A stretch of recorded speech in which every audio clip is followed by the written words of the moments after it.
দিবেন, পরামর্শের একটি পাওয়ার দাবিদার আপনাদের কাছে। আপনাদের এই অভিজ্ঞ তালিকা কাটাছেঁড়া, তারপরে এইটা নিয়ে জটিলতা, এক পক্ষ থাকবেন। আপনাদের চিকিৎসা, আপনাদের পিতাদের মাদের সম্মান কিভাবে করতে হয় সেটা সন্তান এমনিতেই থাকবেন। আপনাদের চিকিৎসা, আপনাদের আমি অন্য কোনো অফিসে যাব বিনা উৎকোচে একটু কাজটা ভালোভাবে করে আসতে পারবো। আমি ব্যাংকে একটা লোন নেব, বিনা টাকায় লোনটা যেন পাস হয় তার ব্যবস্থা হবে। আমার সন্তান এমএ পাশ করেছে, বিএ পাশ করেছে, ঘুষ ছাড়া চাকরি পাবে, এটা আমার প্রত্যাশা।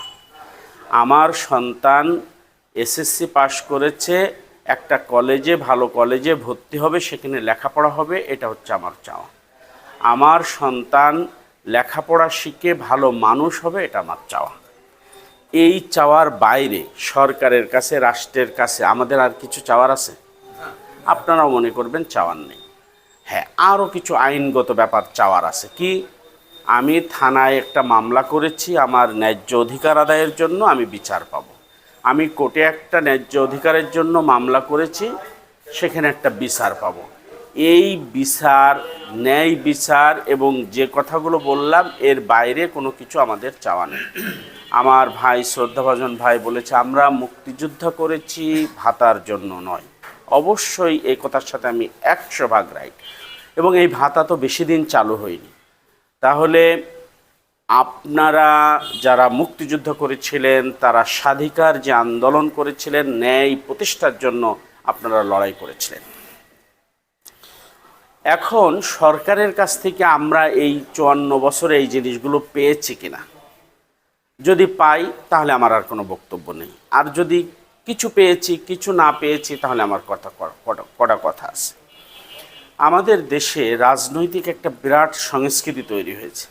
আপনারা খেয়াল করে দেখেছেন, আওয়ামী লীগ যখন ক্ষমতায় যায় তখন বিরোধীরা বেশিরভাগ পালিয়ে থাকে, জেলখানায় থাকে। আবার বিএনপি যখন ক্ষমতায় যায় তখন আওয়ামী লীগরা জেলখানায় থাকে। এইটা থেকে এই সংস্কৃতির, রাজনৈতিক এই সংস্কৃতি আমরা পাল্টাতে চাই।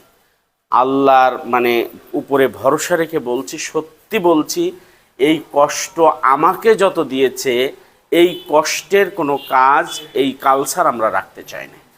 আমি 27টা মামলা নিয়ে চলেছি, প্রায় 1.5 বছর জেল খেটেছি, 24 দিন রিমান্ড নিয়েছে।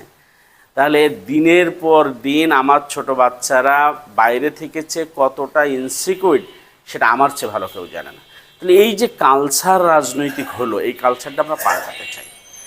আপনারা খেয়াল করে দেখেছেন, গত পরশুদিন আমি আইনজীবীদের সাথে একটা প্রোগ্রাম করেছিলাম। এই আইনজীবীদের গত 5 তারিখের পরে চুয়াডাঙ্গা